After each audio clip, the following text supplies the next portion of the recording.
Si on me proposait ce scénario pour une série Netflix, un président américain en guerre au Moyen-Orient qui poste sur les réseaux toutes les 5 minutes pour dire tout et son contraire, le pétrole qui s'effondre, parce que le même président américain annonce un deal pour la 30e fois en un mois, ces avions qui bombardent l'Iran dans la nuit et le pétrole qui remonte d'1 $, parce que le même président répète que le deal est toujours en cours. J'aurais refusé ce scénario. J'aurais refusé le scénario parce que personne n'y croirait. Et puis parce que franchement, je suis pas un monstre fan de science-fiction. Et pourtant, c'est exactement ce qui s'est passé hier. Bienvenue dans ce Morning Bull Live. On est le mercredi 10 juin 2026. Je suis Thomas Veillet. Et aujourd'hui, on va essayer de trouver une logique à tout ce qui est en train de se passer. Je vous préviens tout de suite, on va pas y arriver. Mais bon, on va essayer quand même parce que c'est notre métier et parce que franchement, ça devient carrément fascinant.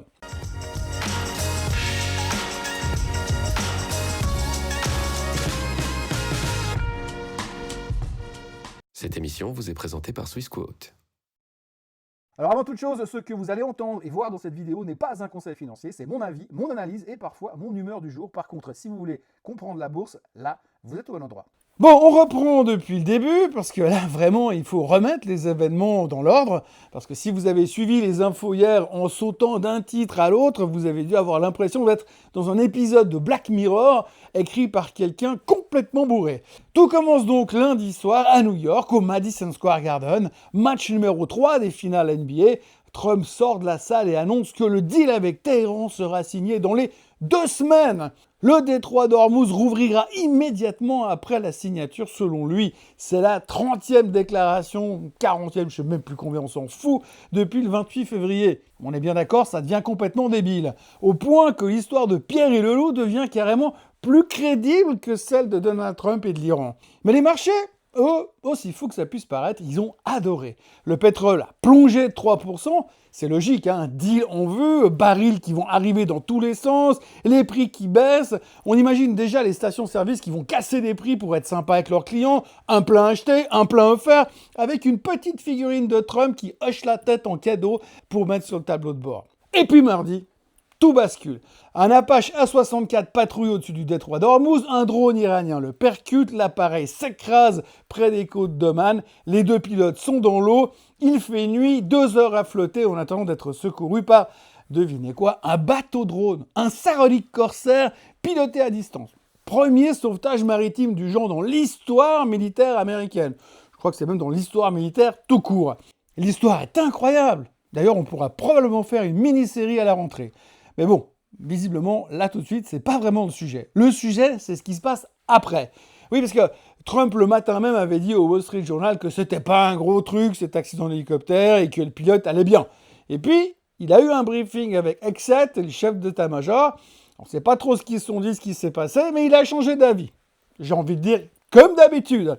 Et à 17h, le CENTCOM annonce des frappes de représailles, radar iranien, système antiaérien, station de contrôle, 3 grosses vagues d'attaque, opération terminée à 21h. Dans la nuit, l'Iran riposte, drone sur la 5e flotte à Bahreïn, frappe sur les bases en Jordanie et au Koweït. Donc là, si vous avez encore un doute, le cessez-le-feu, il s'est fait défoncer, massacrer, piétiner. Et Trump, au même moment, littéralement au même moment, répète que le deal est toujours dans les tuyaux et que les négociations continuent à un rythme soutenu. Vous me suivez ? Non, parce que moi, j'avoue que là, j'y comprends plus grand-chose. Il n'y a plus beaucoup de logique, plus de cohérence, plus de rationalité. On analyse des posts sur Truth Social comme si c'était des rapports du FMI et on en tire des conclusions qui vont à l'encontre de tout ce qu'on a appris en 30 ans de marché. Le bon sens, la logique, 2 mots qu'on a officiellement retirés du dictionnaire de la finance en 2026. Et alors maintenant, on arrive au truc qui devrait vraiment nous tenir un petit peu éveillés parce qu'il y a des choses qui ne fonctionnent pas correctement. Le pétrole. Hier, le Brent clôture à 91,45. Le WTI à 88,20 en baisse de 3% sur la journée. Après une frappe américaine sur l'Iran, après 100 jours de détroit d'Ormuz fermé, ce matin, après une nuit de bombardement réciproque, le Brent est à 92 $ en hausse de 0,9%.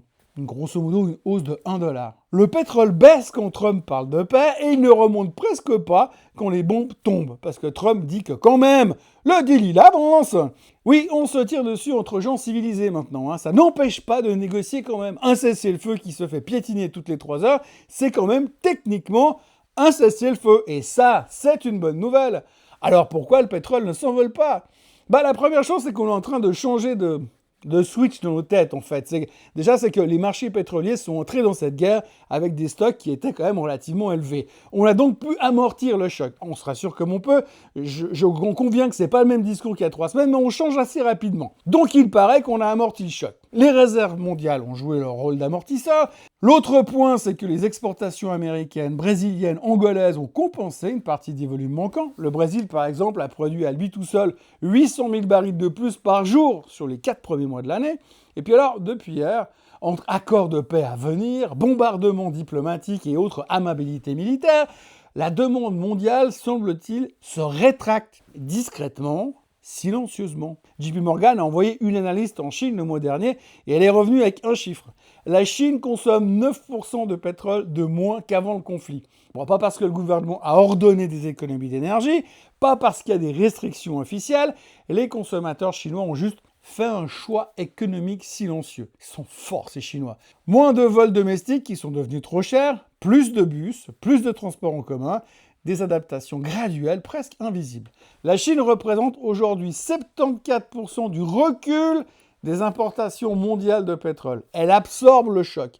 Et avec 3 milliards de barils en réserve, elle peut se permettre d'absorber le choc et de rester complètement en dehors des négociations américano-iraniennes. Pour l'instant. C'est brillant, c'est vraiment brillant. Pour l'instant. Le problème, c'est que cette soupape de sécurité ne peut pas tenir éternellement.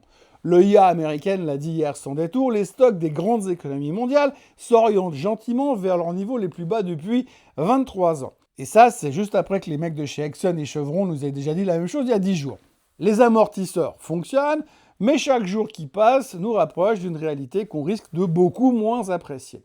À moins que Trump signe un deal dans les 13 prochains jours. On ne sait pas avec qui exactement, on ne sait pas à propos de quoi non plus ce deal sera fait, mais qu'il signe quelque chose, ce sera déjà pas mal. N'importe quoi, on sera déjà content qu'il, finalement, il arrive à signer quelque chose. Ça nous changera.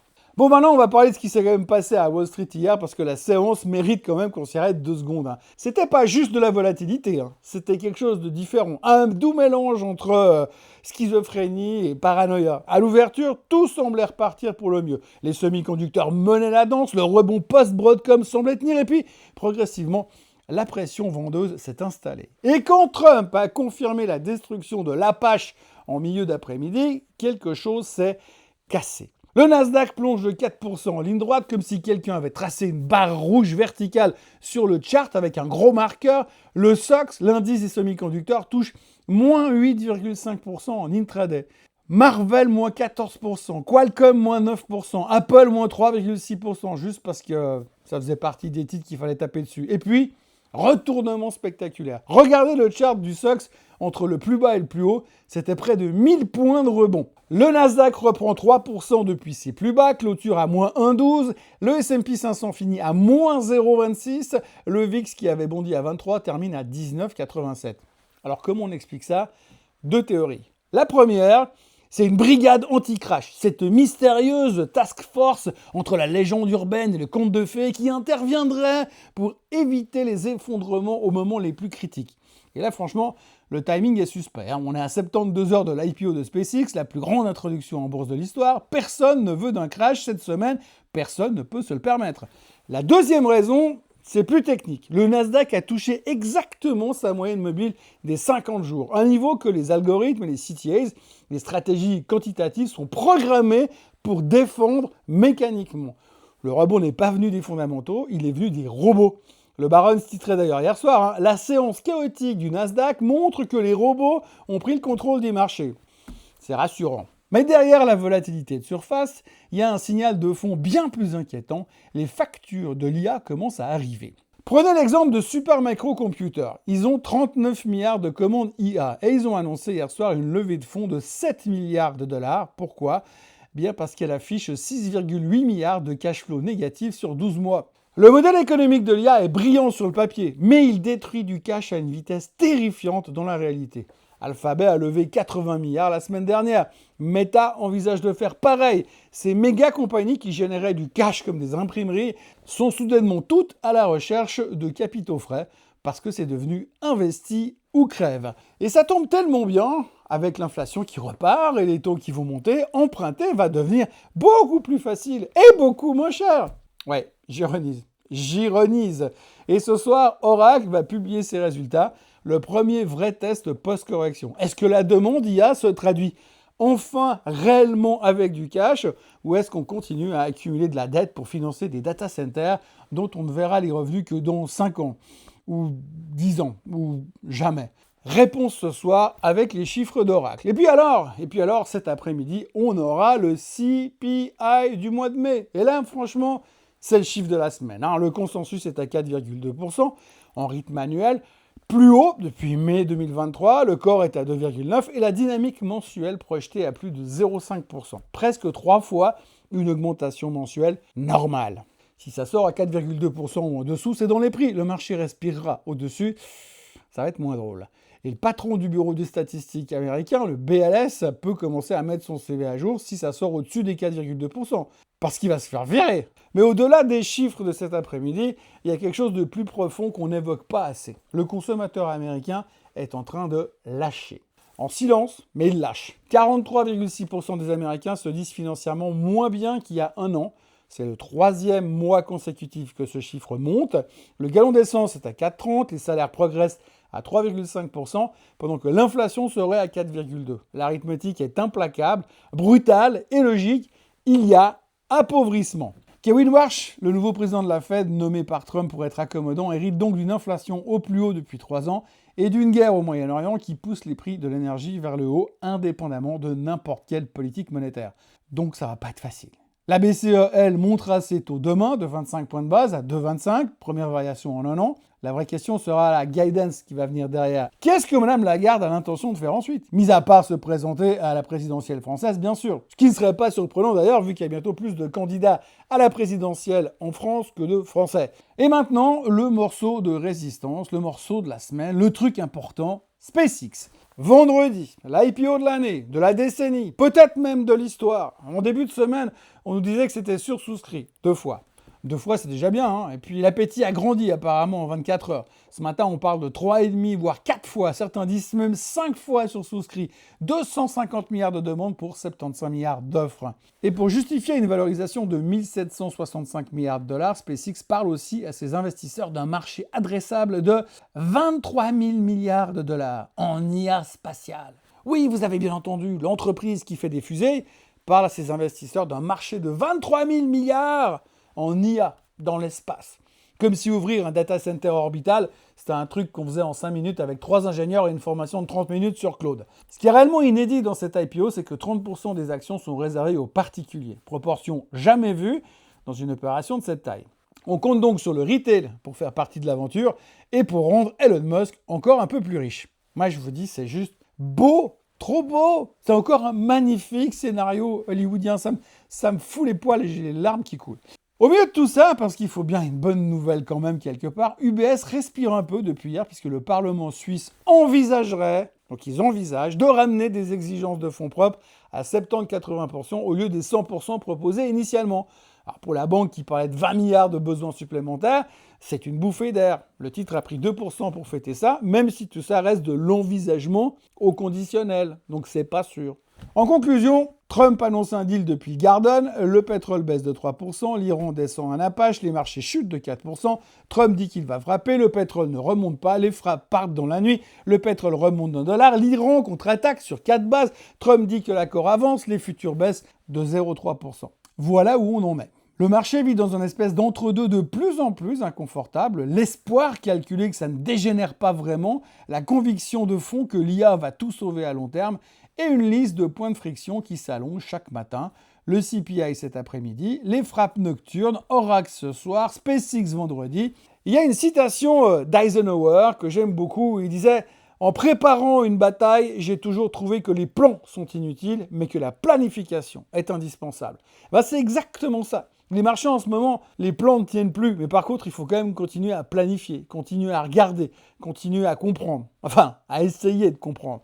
Parce que quelque part, dans ce chaos, il y a toujours des opportunités, ou alors des dangers. La logique est morte, vive le chaos. Demain, je serai à Bruxelles pour aller à la télé, chez LN24, mais je vais tenter de vous faire une version short avant de prendre l'avion. En attendant, n'oubliez pas, on s'abonne, on like, on partage et on commente. Belle journée à tous. Allez, bye bye. Ce contenu est informatif et éducatif destiné aux personnes connaissant les marchés financiers. Il ne constitue pas un conseil en investissement, juridique ou fiscal. Le trading et l'investissement comportent des risques, notamment la perte de capital. Les CFD et actifs numériques sont volatiles et ne conviennent pas à tous. Swissquote décline toute responsabilité quant à l'exactitude du contenu ou aux pertes liées à son usage. Produits et services disponibles selon la législation en vigueur.